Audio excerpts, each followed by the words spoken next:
So, it's time to review my favorite so far of the Fazbear Frights, which would be Fetch. For comparison, if you're curious, Into the Pit I enjoyed.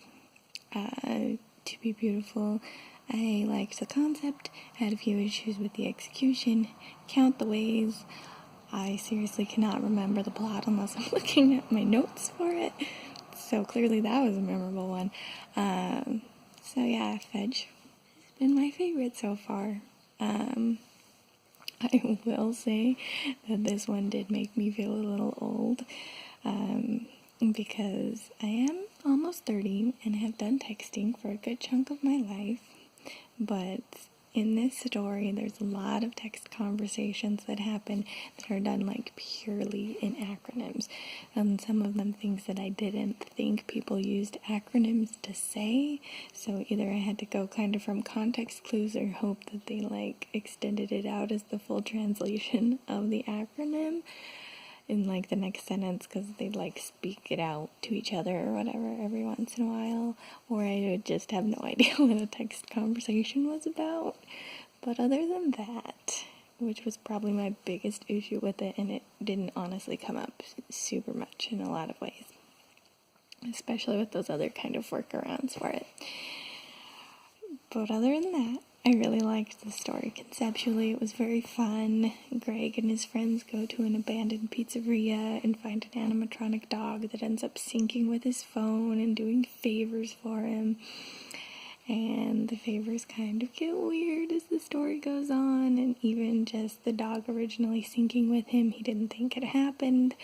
And then when it starts doing it, even that's just kind of got a good creep factor to it. So I feel like the suspense was there throughout it, because the dog connected without him really knowing that it did, and once it does, you're like, oh, how's it gonna start fulfilling these requests? So there was good suspense throughout the whole thing, and you're wondering where the dog even is, because he doesn't even see the dog after that first encounter where he accidentally turns it on, which was both good and mildly a hindrance, at least towards the end.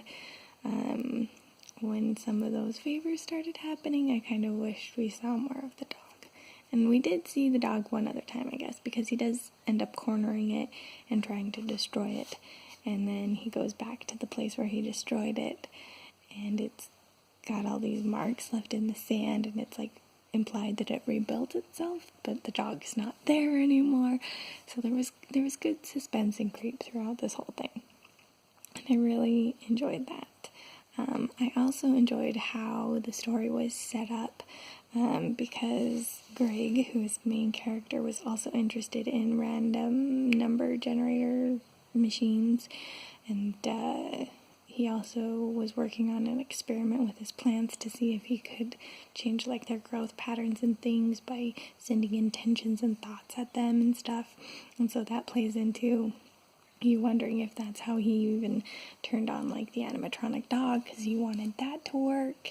And so just kind of how everything was set up to kind of flow into each other like that was really cool. I really liked that setup, and I enjoyed it more than the other ones that we've done, where like in Count the Ways, the girl was like a dark goth, and so because she's a goth and goths think about death, the animatronic is like, well, you're gonna die because you wanted death.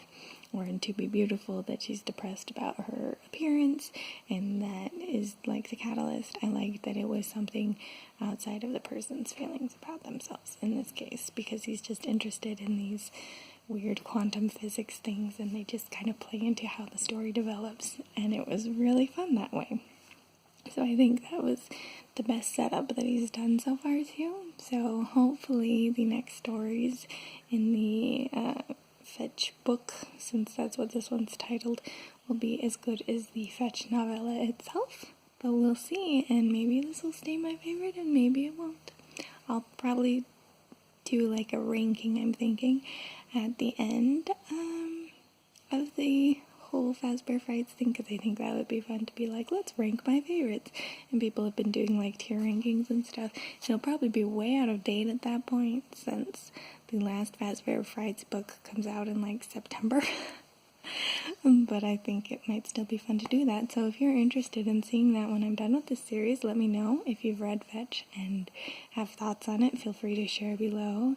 And I'll see you guys in the next Fazbear Frights video. This is the Umlaut Harper signing out.